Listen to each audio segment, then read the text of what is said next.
Hello everyone, we're out on a walk, and on my walk I have been thinking about Genesis, the first book of the Bible, so I would just like to share some of my thoughts with you. So this is the story of the creation of the world. God looked around the earth and he said, "There's still too much water here. We need something different. I'm going to create some dry ground." So God spoke. That's all he had to do to make something happen. He just said, "Let all the waters on earth be gathered together." And they were. God looked at the waters and said, "I'll call them seas." Then he could see all the dry ground sticking out between the seas. "I'll call this dry ground land," he said. God looked at the land and the seas, and he was very pleased with what he had made. God wanted plants to grow, so he made soil to go on top of the land. He made rich black soil and fine brown soil. In some places he even made the soil red. He made squidgy clay and gooey mud. He made rocks of every size, from gigantic mountains to tiny grains of sand. Then God said, "Let the land grow every sort of grass and plant and flower and tree. Let everything have seeds inside it, so they will be able to grow again and again." Immediately, forests of dark pine trees and orchards of trees bearing every sort of lovely fruit began to grow.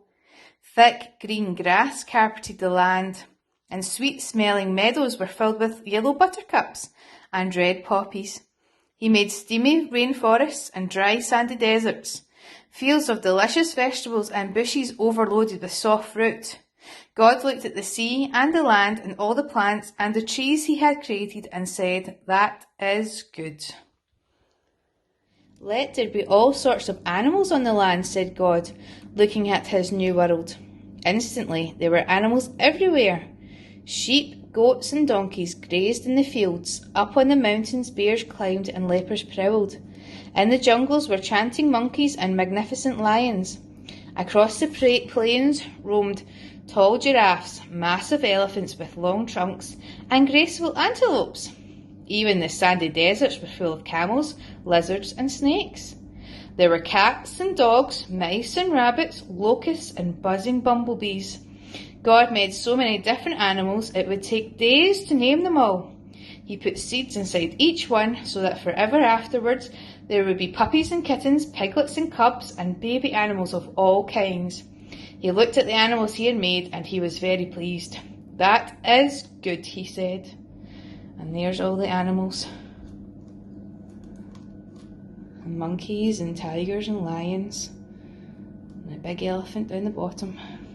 All the different animals God had made. On the fifth day, God looked at the sky and at the seas.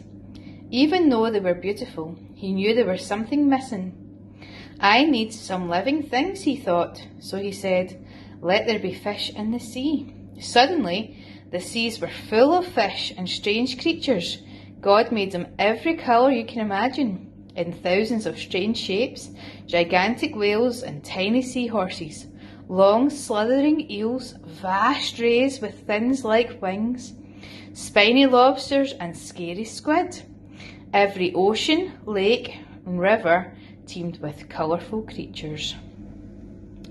God looked up and said, "Let there be birds in the sky." Immediately, the skies were filled with birds of every kind and colour. They were magnificent eagles flying over the mountains. Seabirds of all sorts swooped across the ocean. Tiny hummingbirds sipped nectar from beautiful flowers. Huge ostriches galloped across the dry plains.